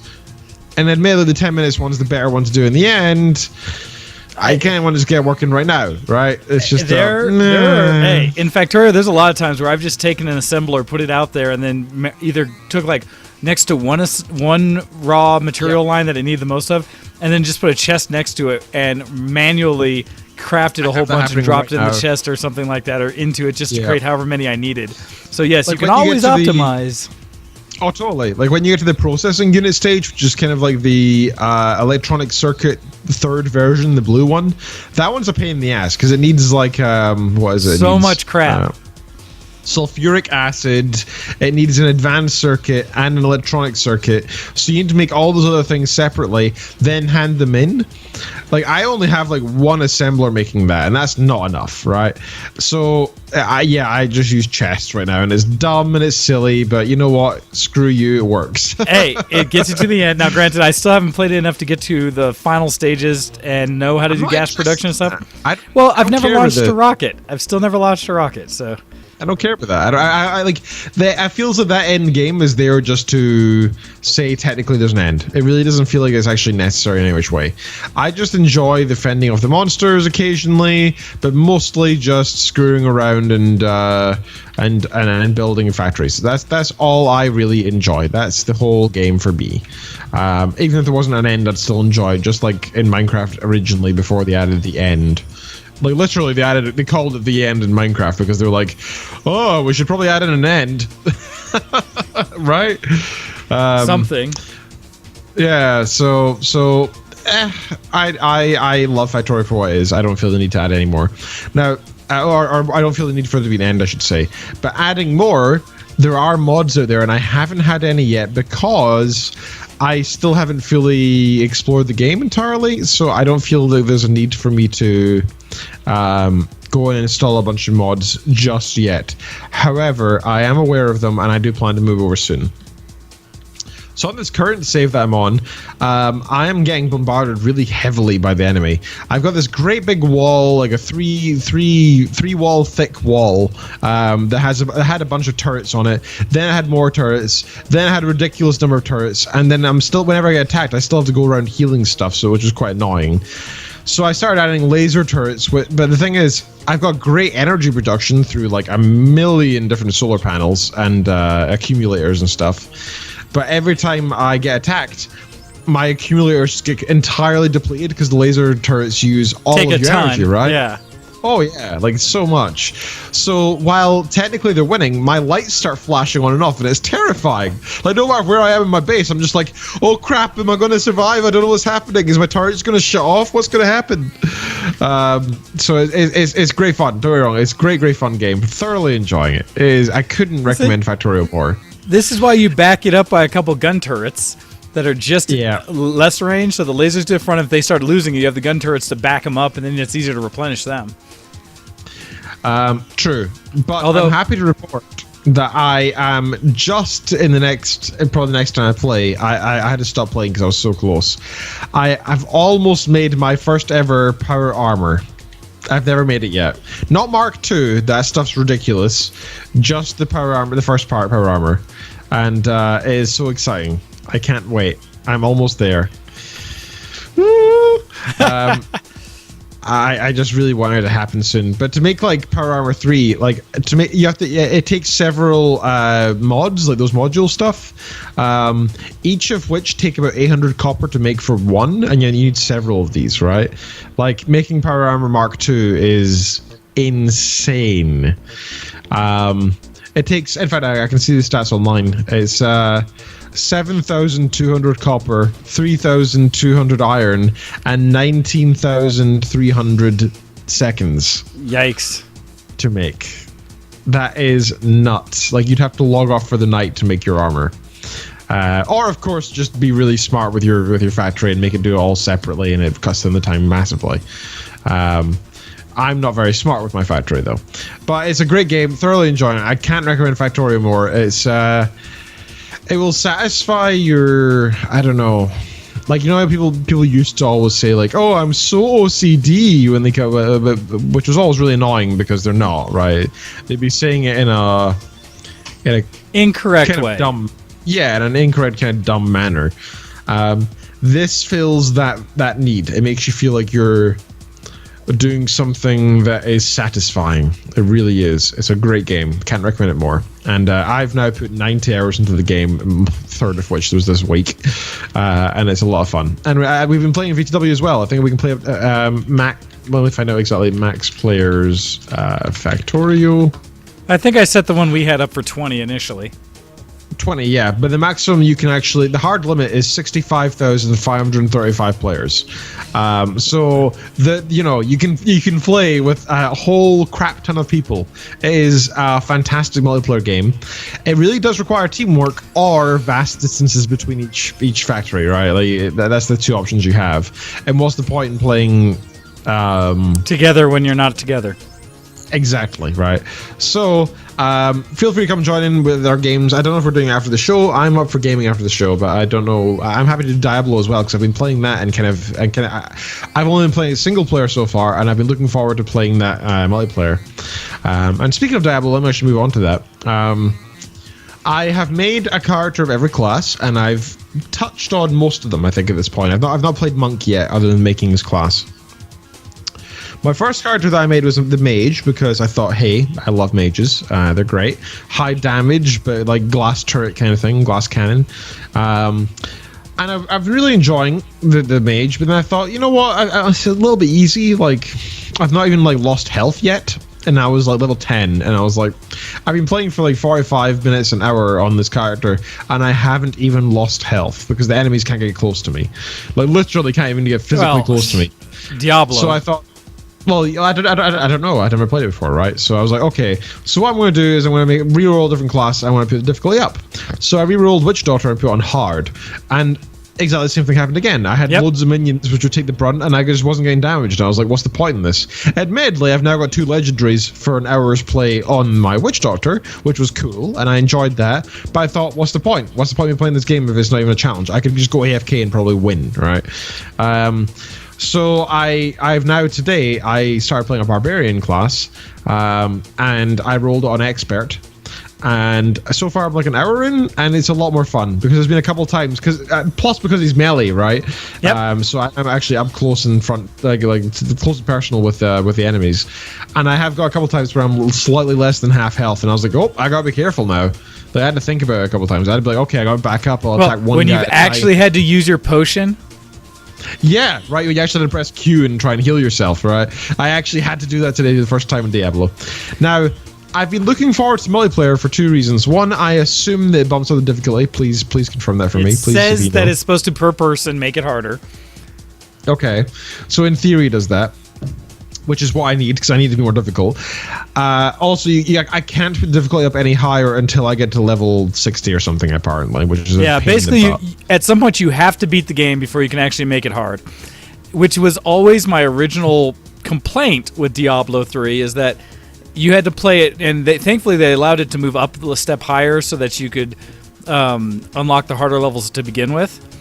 But they used to have it where you had to basically play through the whole game. That would unlock the next level up. Play through it again. That would up the next step up. And I was like, so wait, you have to play the game 3 times, 4 times before you can actually play the game? And they're like, yeah. I was just like, oh my god, this hurts me. And so that I was getting bored. That was the problem, right? Like I don't normally re-roll a class. Normally I'd be like, okay, this is the class I'm playing till the end. Then I may consider playing a different class online, right? But I actually had to do it, and the only reason I did it because I was like, I spent money on this game. I'm not gonna not try again. I almost gave up on Diablo, but finally on expert difficulty, even though I'm not a big fan of the Barbarian class so far, it's quite mediocre. I kind of find melee classes dull. Because you don't have to care about your positioning as much. I feel, but with ranged, you have to be ranged. You have to stand back, because you're too squishy. Oh yeah. With like Barbarian or Templar or whatever, you're just you go ham. You just run in the middle. I'm here. It's almost like the more you can get around you, the better. Usually because you're just so AOE, right? Well, and you want to get like as much of a streak going as you can, and leap to other things and try to get as much XP or bonus as you can for each thing. So yeah. But still, I'm enjoying it. But I think I'll enjoy it more when I play in multiplayer, partly because it's going to be more difficult, and partly because it gets kind of dull when you're playing by yourself, right? I guess any of these grindy games get a little dull when you're by yourself. But when you're with a team of people, you can also have like somebody's the healer, somebody's the tank, somebody's the DPS, and that adds a different element of like priorities to it as well. And plus you have the I think you get more chance of better loot as well, I assume, on higher difficulties, and therefore higher people, right? So hopefully that improves as well. I also noticed that my barbarian, who just hit level 10, or I think, now has something like 25,000 gold, whereas my mage on the normal difficulty has like 2,000 gold on a higher level, because you get so much more gold on the higher difficulties. Everything is so much. Well, it's to the point where I truly tell people, like, just start on the highest difficulty it lets you. Yeah. Otherwise, because when I played, and it goes back to the beta. When I played the beta, I did it with one hand, feet kicked up on the side of the table, playing it just with the mouse, and was like, do I need to even hit a button? Because I was playing at the time the hardest it would let me, and it was so easy. And so, yeah, I had to add more. And no, Diablo has no healers.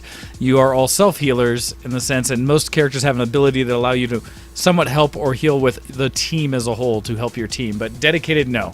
There are no specific healers in Diablo. But you can spec to help your team. And so, there's that. That's coming from our IRC talking about it. Yeah. But yeah, if everybody's up for it, I'm totally up for playing after the. Okay, maybe not with healers, but I'm totally up for playing after the show some Diablo. It's 4 people max. So are you playing, sir? Are you playing after the show? I am not, because right after the show, I get to continue my overly busy weekend and go marry the couple that I did not marry the previous weekend when we were up in the mountains, because now they have the opportunity. And so now I get to actually go officiate that. So I get to go dress up all fancy, get cleaned up, go to their house and do the official ceremony. So that's what I will be doing straight away after the show. And so, okay. Well, I need 3 other players for Diablo then to have a full team. That would be nice. If there are too many people, we can move over to Factorio, which was the other game of choice, I believe. I actually have saved the latest map, so I can host it if need be. Better if I didn't, because I'm not in the US, so it would be slightly laggy for everybody else, and especially laggy for a young copy. But regardless, we will see what we do. I'm definitely for games, though. That's fun in games, right? So I think that's. Oh no, I've got a couple more things. I'll try and be quick because I'm wary of time. Kitten and I have been. We're always in a constant struggle to find TV shows we both enjoy. Kitten enjoys watching things like The Office, which I personally abhor because I find the comedy cringy and I just can't enjoy it. American or UK, I hate them both. Whereas I enjoy more like fantasy sci-fi things. Like Game of Thrones. I did enjoy Breaking Bad. That was really good. Or I don't know, just any sort of sci-fi or space stuff. Like I've pretty much seen the entire category on Netflix, or horror as well. I like horror. Whereas Kitten's not so. It's been a copy. I'm not even kidding. For the past 7 months since you told me to watch Slayers, I've had a daily reminder to tell me to go watch it. And Dude, I've been told daily for hundreds of days to watch this show, and I still haven't. I have ways for you to do this, sir. Just let me know. I have ways too. I have ways too. I just constantly okay, I'll do it tomorrow. Slide off the phone, and just still haven't done it yet, which is bad. I know. I promised Copy I would as well. I'm really bad. I'm sorry. I will watch it soon. I have been wanting to watch Last Kingdom as well. I haven't watched that one yet. But what I've been watching with Kitten is we've been watching Night Manager, which is, oh my god, such a well-produced show. It is so. Have you not seen it? No idea what that is. I couldn't recommend this show. It's not as good as Breaking Bad or Game of Thrones. It's not that's top tier. That's 10 out of 10 shows, right? I'd give this a 9 or an 8, maybe closer to 9. Okay. It's really good. It does feel like it's missing maybe something slight. It doesn't give me the need to go back and watch it again. Wait, one moment. Ouch. Ouch. Say, do you not have latches on your door? We had locks, but 2 of them broke, and we had to switch the locks over so the chinchilla room door had a lock, but this one didn't, which is the priority, right? So they don't die. So Night Manager is the show that I've been really enjoying. However, the problem with it was that I want to watch it, but unlike Breaking Bad or Game of Thrones, where I was like, I need to watch it now, Night Manager is more like, I look forward to the next time. That will be enjoyable whenever that happens. Nice. Right? It's a bit of a difference. It's not quite as good as the other ones. However, it's really enjoyable. It's got some fantastic cast actually. Let me get the names because I don't know anybody's names ever. So it has Tom Hiddleston, who was Avengers Loki. Always love right? him. Yep. He's great. It's got Hugh Laurie as the antagonist, who is one of my favorite actors of all time, just because of House, right? So those two alone are fantastic. It's got Olivia Colman, who I didn't know, who is pretty good in it, but I don't know who she is. David Harewood. So if you watch Supergirl, he's like the head of the organization that controls. I don't remember what it's called. I haven't watched it in a while. Right, the black dude who's like what's the Martian Manhunter, right? Yes. That him. He's in the show. We got a bunch of other really famous actors as well. Elizabeth Debicki, who's a really, really good actress. Actually, I don't think I've seen her before, but she really played her role very well. I couldn't recommend the cast more. The production value of this is fantastic. The cinematography, top notch. Like the scenes of the video camera panning and stuff, it's just gorgeous. The way that they set the scene every single time, you feel tension in the air, or I don't know. I just can't explain it, but it's like a tense political spy documentary almost type thing. It's a really good show. The Night Manager is called. It's a TV mini series. It came out last year. It got 92% on Rotten Tomatoes. It got 8.2 on IMDb and 8.9 out of 10 on TV.com. So it comes highly rated. There's not very much violence in it, because surprisingly for like an action spy type series. However, the action that does happen, you're sitting there like, oh my god, that just happened. Like, I won't give away any tips as to who it was or when it happened, but in one of the scenes, the main character breaks somebody's neck, and it was not unexpected. Like, they were fighting, but it was just so brutal because you just hear it all happen. In another one, he starts punching this guy in the chest. Or so, there's the two guys having like a fight, and like the guy who the main character is fighting starts to lose, and he's like lying on the ground, and you think, okay, that'll be it. The main character goes over, pulls apart his shirt, aims for his chest, and just starts punching his chest repeatedly, listens to his chest, then punches like once more off the beat to make sure his heart stops. It was so brutal. You're just sitting there like, oh my god, that was horrible. Like, there's no gore. There's no gore whatsoever. It's just getting punched. But it was so realistic. It was just, I can't recommend this show more. It is so good. It is really, really good. Please watch it. Night Manager. It's on Amazon. It's on Amazon Prime. Please watch it. Anybody out there? I really recommend. I've also been watching, I should say, for the second time, Pride and Prejudice and Zombies, yes. Which makes it more acceptable. I loved when I read that book. It made it so much better. Yeah, I've never been a big fan of Pride and Prejudice and that sort of scene. I like the what's it called? Downton Abbey type crap. I hate that stuff. Right, it's just like, ooh, these pretentious bastards do not enjoy these other pretentious bastards. Let's discuss who should be wed to who. I find it so dull and I don't care. Pride and Prejudice and Zombies is almost comedic with the way it works, but it's not actually a comedy. But it's a really well made film, and it's really enjoyable. I do recommend it. You will love and hate all the characters in it. Finally, I've been watching American Horror Story, but that's been taking very much a back burner type thing for me because I've been so distracted by better things, to be frank. American Horror Story has its moments, but it's kind of cringy to watch as well. It's just not very well made. I'd give it's the kind of TV show I'd give like a 5 or 6 out of 10, where if you enjoy it, but it's very much nothing else is better, therefore I will watch it. I am not currently distracted by something better, therefore I'll watch it. So I've been watching that as well, on and off. I've now watched the first 4 seasons, I think, or first 3 and halfway through the 4th, I think. But that's been my week in geek. So sorry for taking so much time as I usually do, sir. But nope, that's it is all good.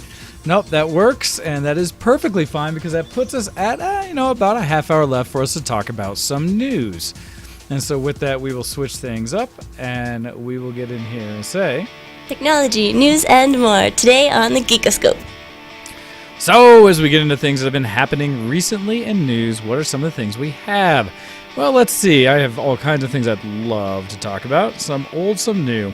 One of the ones that teases me continuously, because it's not a real thing yet, and this is a slightly older news article from back in February, but it was talking about fiber or not even fiber in this case, but Google Internet coming to Denver. And so, of course, this is something I care about. It says Google's wireless gigabit broadband is coming to Denver. It says Google's fiber's web pass will bring top speed connections to office apartment buildings with no trench digging required. It's not quite Google Fiber, but a wireless version of Google's gigabit internet service is expanding to Denver. WebPass, which Google Fiber acquired apparently last summer, targets apartment complexes and other multi-unit buildings, including offices, with a hybrid wireless service that can offer every tenant speeds of up to 1 gigabit per second. It plans to start construction, and this should have been actually about a month ago, downtown in Larimer. The service wirelessly beams broadband to rooftop antennas. Cables provide internet access to each unit. Gigabit service for Larimer Place residents will be ready should be anytime from now till the next month or so. And it says, Denver is our first new city post joining Google. Barr said in an interview with the Denver Post that WebPass's goal is to expand as rapidly to as many cities as we possibly can. Denver has a lot of advantages with a growing population, a lot of new construction, and doesn't have a lot of broadband competition. No crap. Now, the problem with this, and why I say this is a huge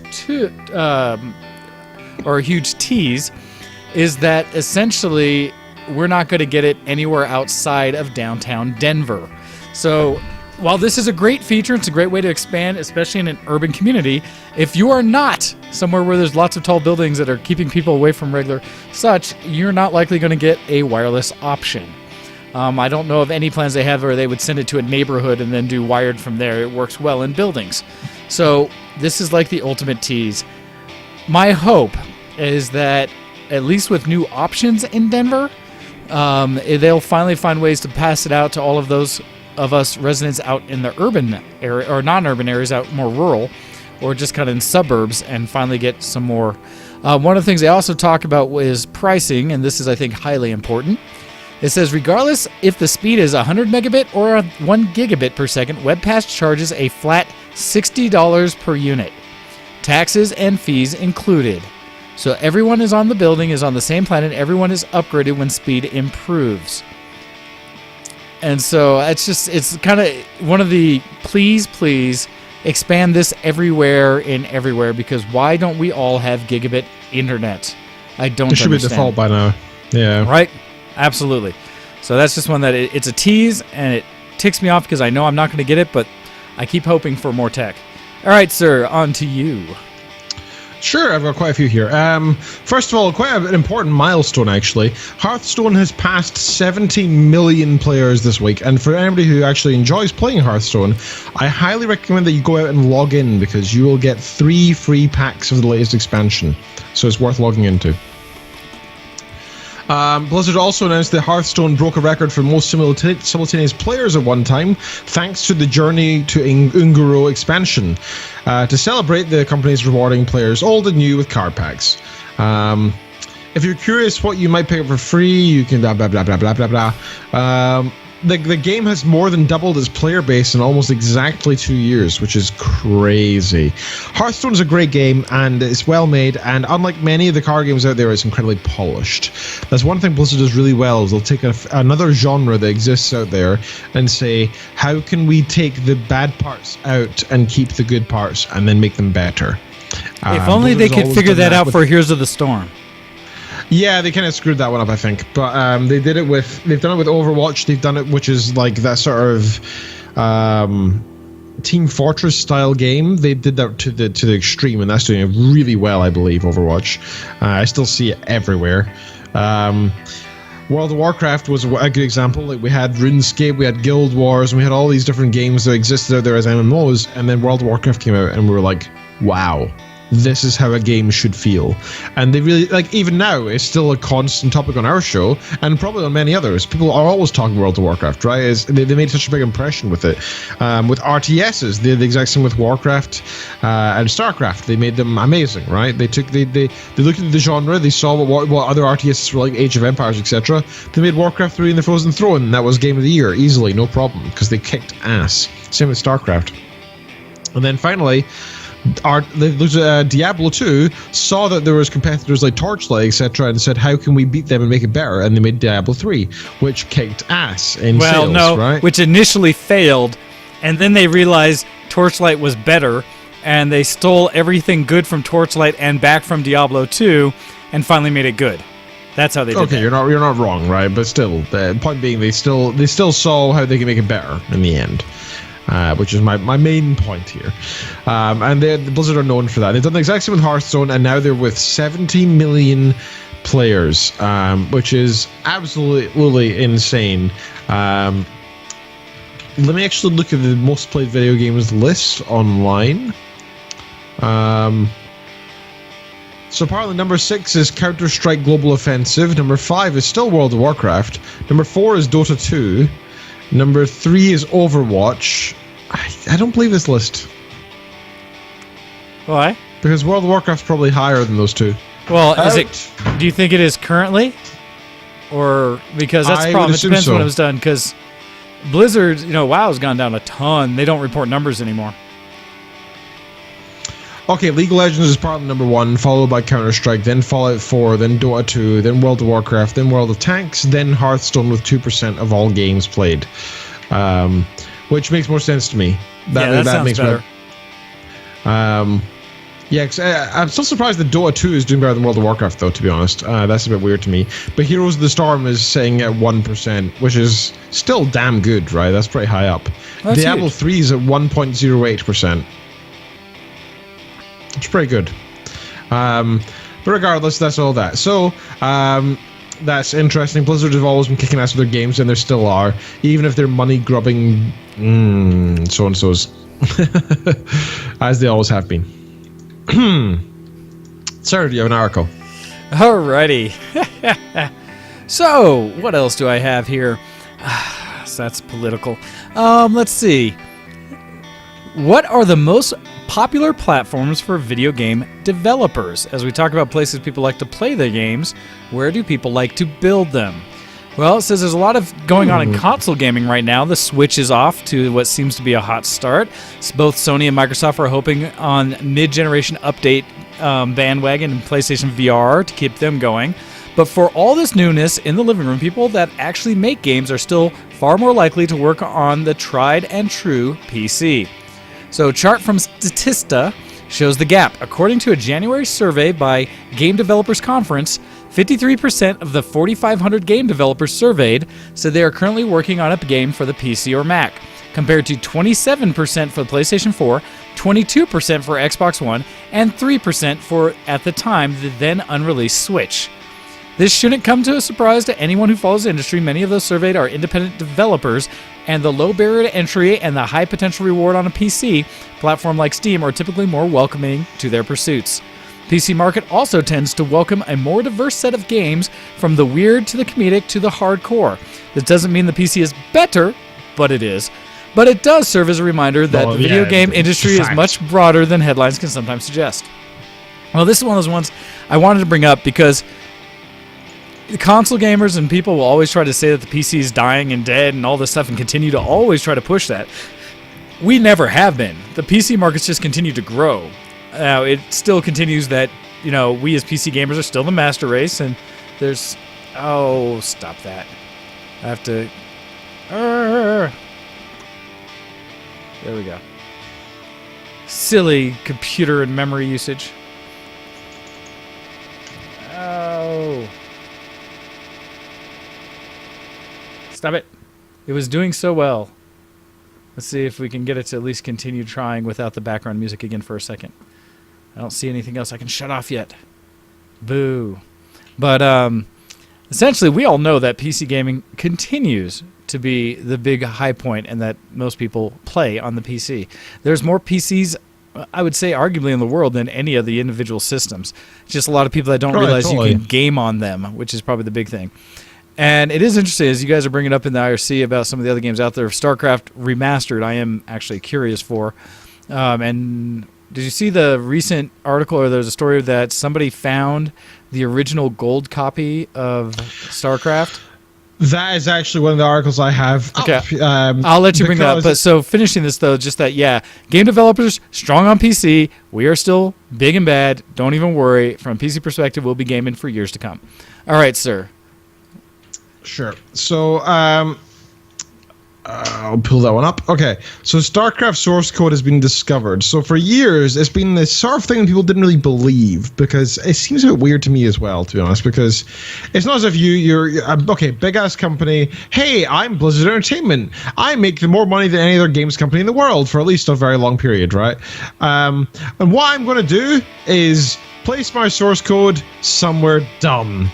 Like, the basis of my income, I'm going to place somewhere dumb. Seems at the very least unorthodox and odd, right? Like, I don't think anybody can disagree with that. So, I find the whole thing a little weird. I wonder if it's been I've always wondered if it's going to be a publicity stunt one day or something. If it's some kind of like inside secret or something, or maybe they're just trying to prevent people from asking for a remake or something. I don't know. But I've always found it really odd, regardless. I've just always wondered how people lose their source code. You don't keep it backed up on like a dozen different things? No, right? I know, it's ridiculous. Well, Blizzard claims the same thing about WoW, right? And that's the kind of tipper to me, because it's like, you've lost your source code twice. That's odd. So, they said that they lost the original StarCraft source code, but Blizzard has showered a fan rewards after the return of a lost gold master source code disk for the original 1998 StarCraft. As spotted by Kotaku, Reddit user Chemist49 had purchased a box of Blizzard stuff off eBay, which happened to contain a disk marked StarCraft Gold Master source code. Unsure what to do with the unseemingly valuable object, he turned to Reddit for answers, and after having some users request the code be made freely available or to sell it, he was contacted by Blizzard's legal team. Pro, like, you gotta give that back, son. Bring it back or you will be dead in a year. Hey, he got it legally from eBay from whoever had it then. That's arguable, because if somebody steals your car and then sells it, the person who bought that car doesn't necessarily own it legally, right? Was the source code stolen? Was it misplaced? Was it sold by someone? Was it kept by a Blizzard employee who actually had written it? We don't know. Point being, they owned it, and it has their name on it, and it literally has their name on it, right? Like, it does. It literally says on it, this is owned by these people on this year, and so on, so on, so, right? So they literally do own it. So regardless of who's bought it, they may be owned something by the guy who stole it, but it's still owned by Blizzard regardless. I don't think that is up for much in the way of a fight. But anyway, Blizzard naturally requested that he returns the disc due to the intellectual property and trade secrets that it contained, and once again, Chemist49 turned to Reddit to express his confusion after seeking legal advice. Torn between having paid for and done nothing wrong in acquiring the disc and his potential legal obligations, he decided to send the disc back to Blizzard, just in case. The multi-billion-dollar game company decided to reward the guy by sending him a free copy of his popular FPS Overwatch, $250 in Blizzard store credit as well. Which is pretty crappy considering what it is. Ding, ding, ding. Blizzard, you have more money than any video game company out there. Really? Really? That's how much your source code's worth? $50. That's how much their source code was worth. Tells me somebody should have released it. They did also offer him or give him free passes to BlizzCon and full paid trip to BlizzCon. That's pretty cool. That is pretty cool. I would have taken that. That's for sure. Well, no, that's it. They did compensate him, but weak. Yeah, they could have certainly done more. They could have, yeah. He wanted to thank me for returning their disc, which was in fact stolen, Chemist explained on Reddit, but he then asked me if I have ever heard of BlizzCon. I said, well, yeah, of course, but it's impossible for me to ever go. I live in the East Coast, and the badges are always sold out before you can refresh the page, lol. He said, well, the reason that we're calling you is to invite you to BlizzCon, all expenses paid, and we'd love to take you out for drinks. To top it off, 2 days later, he also received the box of Diablo and Overwatch-themed merchandise for his troubles. Blizzard has confirmed the events and stated that it wanted to show an appropriate level of appreciation for the player for doing the right thing, not just from Blizzard, but on behalf of the large and active community of players who still enjoy StarCraft today. Now they're going to store that box, of course, in store that disc in a box on the middle of a freeway somewhere. Somebody else to steal, because that's what they do with all of their source code. It's the safest place for it, right? Yeah, of course. That's just what they do. That's just the way it's done. Oh, they're so bad. It's so bad. Repeatedly proven to be bad. So yes, there's that. So please, thanks to Blizzard for at least sending him something, I guess. But you know, they could certainly have done some more. In my opinion. I believe they absolutely could have done more. Coulda, shoulda, woulda. All right, sir, you got something else? I do. And speaking of kind of old IP, one of the ones we have is that apparently some fans out there have resurrected a classic game in your browser. In this case, Tomb Raider. And so there's a group out there, and I'm a huge fan of any of these companies or groups of people that do this kind of fan service for something, where it's not being seen the like remake look or anything like that. And they take it in their own hands and say, we're going to do it ourselves. This one is called Open Tomb. It's a cross-platform re-implementation of classic Tomb Raider 1 through 5 engines. Open Tomb is a cross-platform re-implementation where the now defunct core design. It's not a patch or DLC or DLL is something. Let's see. The project does not use any old Tomb Raider source code because all attempts to retrieve source from Eidos and core were in vain. Eidos. Despite many petitions by the community. Instead, everything is being developed from scratch. And so you can download the binaries itself to play, or you can browse the source. But just very cool that someone's taken it about themselves to kind of bring something classic like Tomb Raider back to life. Because I remember playing it back in the day on my PlayStation 1. It was such a great dungeon crawler puzzle game for it. So that was just a little quick one that I wanted people to at least be aware of. Let's see. Cool. What else was in there? I think that was the main thing, and you can actually grab... Yeah, it's all out there for people to download themselves if you want to take part. So check that out. All right, back to you, sir. All righty. The Long Dark release date announced. So The Long Dark is a game that... let me find the description. I actually own it, but I didn't play it for very long because it felt kind of unfinished when I was playing it a long while ago. It's a very pretty looking game, but what The Long Dark effectively is come on, load up. It's a thoughtful exploration survival experience that challenges solo players to think for themselves as they explore an expansive frozen wilderness in the aftermath of a geomagnetic disaster. There are no zombies, only you, the cold, and all the threats Mother Nature can muster. So it's early access game. It's a sandbox game where you basically look around and try to survive in like the frozen tundra of Canada.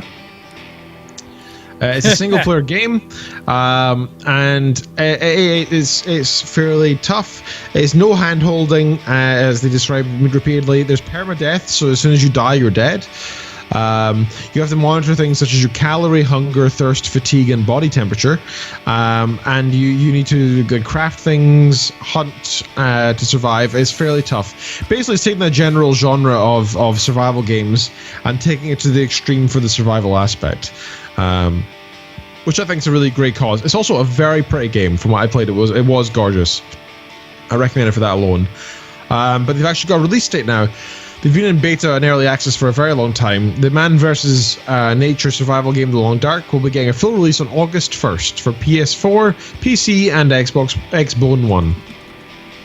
The developer Hinterland Studio announces the news on the PlayStation blog, revealing that alongside the game's survival mode, The Long Dark will also release the first 2 episodes of its 5-episode narrative mode, Wintermute. Do not go gentle, which I guess is which by the way is one of my favorite quotes of all time, and is repeatedly quoted in Interstellar. Do not go gentle into that good night is by Dylan Thomas. I'm actually looking it up as we speak. It's a fantastic poem, and if I may, I'm going to read the first few lines. By all means. Do not go gentle into that good night. Old age should burn and rave at the close of day. Rage against the dying of the light. which is a fantastic poem by a guy who only lived for about 35 years. A very, very young chap who passed away. But it's a fantastic poem about the end of life, and I think it is so apt to my personal belief of I do not ever wish to pass, and I will fight to the end of my days to live forever. And nothing will stop me, and I will rage and rage in the dying light. And I think it's so accurate to just how we should be, and how humanity should be in the face of the darkness. But anyway, the first episode is called "Do Not Go Gentle," which I assume is a reference to that fantastic epic poem. And the next one is Luminance Fugue. I don't know how to say that word actually. Fugue. Fuge. Fuge, okay. Fuge. Luminance Fuge. The studio is looking to release the next 3 episodes in 2017 and 2018. Pricing has yet to be announced. In Survivor mode, players are tasked with surviving for as long as they can while trying to manage resources such as food, clothing, and so on in the large open worlds. Wintermute, on the other hand, has players assume the role of pilot Will Mackenzie and Dr. Astrid Greenwood, who crashed in the Canadian wilderness after a geomagnetic disaster. The story is said to be inspired by Cormac McCarthy's post-apocalyptic novel The Road, which, by the way, is so good. I've read it. I've also seen the movie, which is fairly good. I do recommend it. I love this post-apocalyptic stuff. Very good stuff. I watched the trailer to see more, of course. I want to thank IGN for their articles, which I've been using so far and probably will continue to do so. Have you played the Long Dark Tulsa? I don't know. I have not. I just looked up the website, and I was just looking at the trailer for it. And I will tell you, if nothing else, the trailer they have for it is amazing because it has such good music to it. And it's an interesting look and feel of a game because I expected the graphics to be a little more realistic, but they're somewhat cartoony, but in a way that's very, like, definitely has a feel to it, like a look and feel. And it seems interesting. The challenge is I don't know how, like, solid I am with survival games, and so I'm not sure if it's something that would interest me a lot. Yeah, this one's like a hardcore version of survival as well, so you need to be ready for that. It is truly a hardcore survival game. But it's very good. Anyway, sorry, you got something else? So as we get ready to get to the end of the show here today, to go back onto the theme of just, PC Master Race, and we're great. This one is one from GameSpot, and it talks about PC exclusives that are confirmed for 2017. And so they have a slideshow that goes back through some of the exclusive games that have been announced for the PC versus for consoles or anything else. And so with this one, let's see if I can go back in the slideshow in this to the beginning. But some of the ones they have listed. Oh, come on, article. It may not run for me. That may be a very short discussion.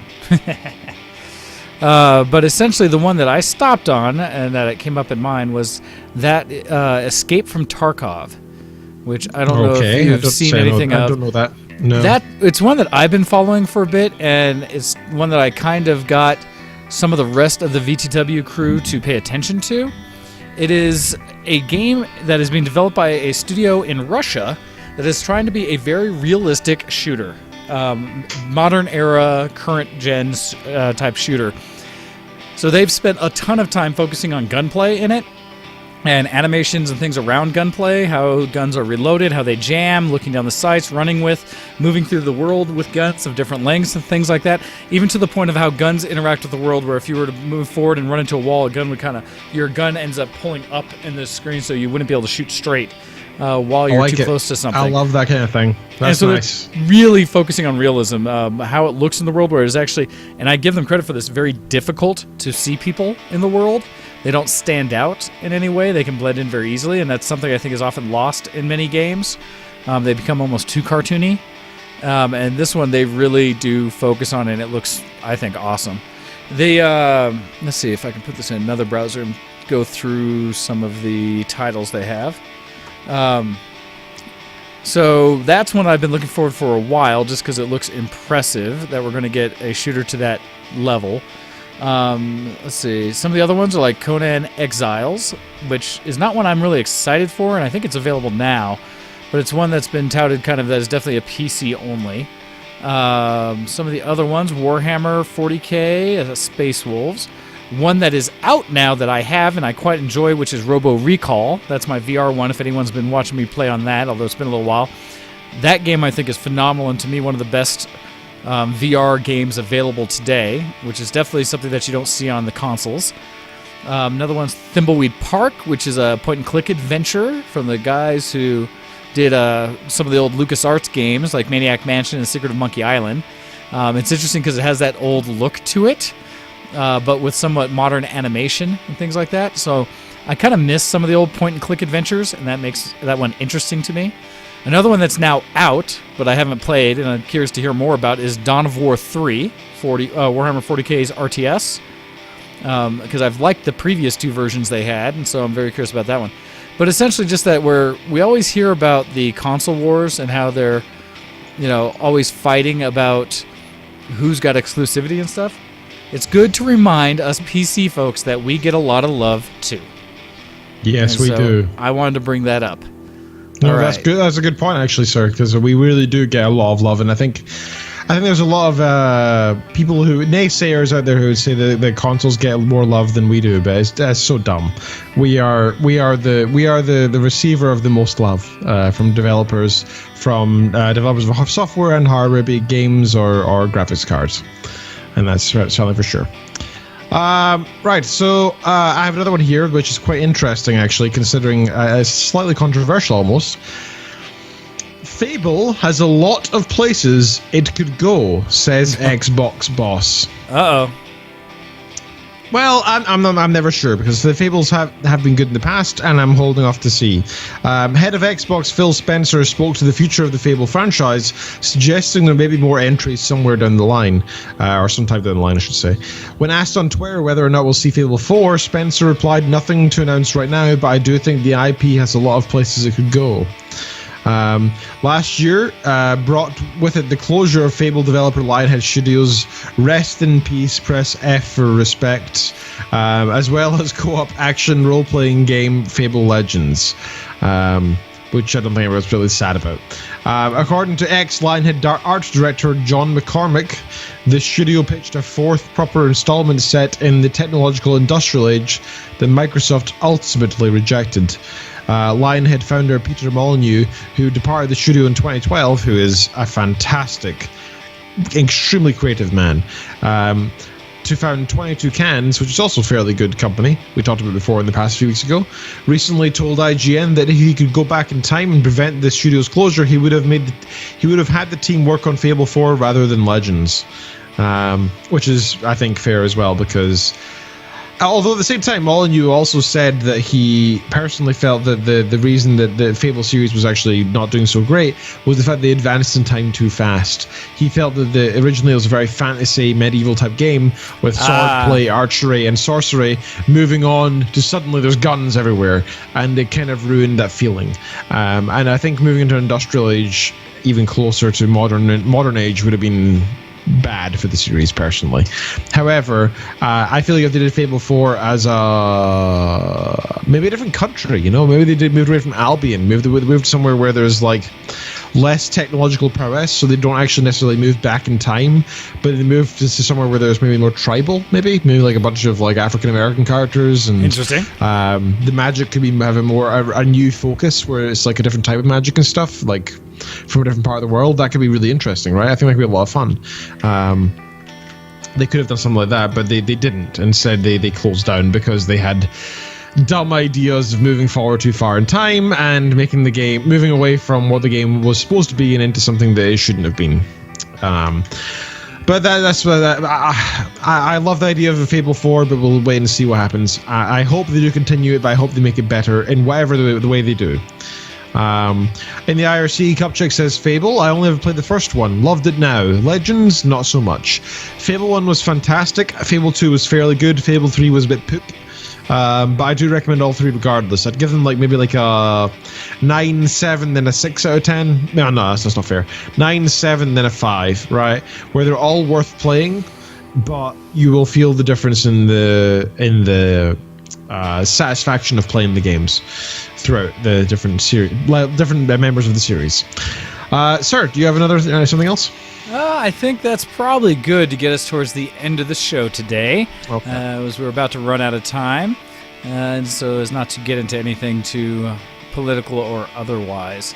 But so with that, if instead I could redirect it back to you, Ken, and say, could you lead us out for the day? I can. I have many a spiel. You've listened to Show X on VTubRussians.com. You can support us in a huge variety of ways. One, take part in our art contest on the forums. You know how to do it. I said it earlier. Go do that. You can check us out on Twitter.com. Twitter.com/VTWShowX. Twitter.com/DogDead for Mr. Wayne. Twitter.com/GoX for myself.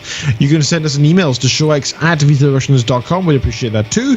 You can also like us on Facebook. Go to Facebook.com and search for Show X and like us there. Check out our partner station, Alpha Geek Radio. Those guys are great. We appreciate all the work they do and the effort they've made for us in the past. We do appreciate that. You can also check us out. Technically, we have a Reddit subboard, but you don't subreddit, but you don't really have to do that because it seems a bit unnecessary considering we will never used it once, literally once. Otherwise, pass it on to your friends. We appreciate it. We appreciate all the love. We love you guys. Send Wayne lots of gifts. Happy birthday again to Mr. Wayne. Don't you give a thumbs down, sir. You deserve all the gifts. You're a fantastic man, and you deserve gifts on your birthday. Yes, you are. So thank you for having me on the show, sir. It's much appreciated. It's been good fun. It is always good. Game night. Do game night. We'll be team speaking in about 10 minutes. Make sure that you jump into the TeamSpeak right after the show, and you guys can get ready for game night. If you need the details, they're on the front page of VTWProductions.com. With that, we are done for the week, and we will catch you again next week. Thank you for joining us. Please tell all your friends. We will see you again. Have a good time. Bye, everybody.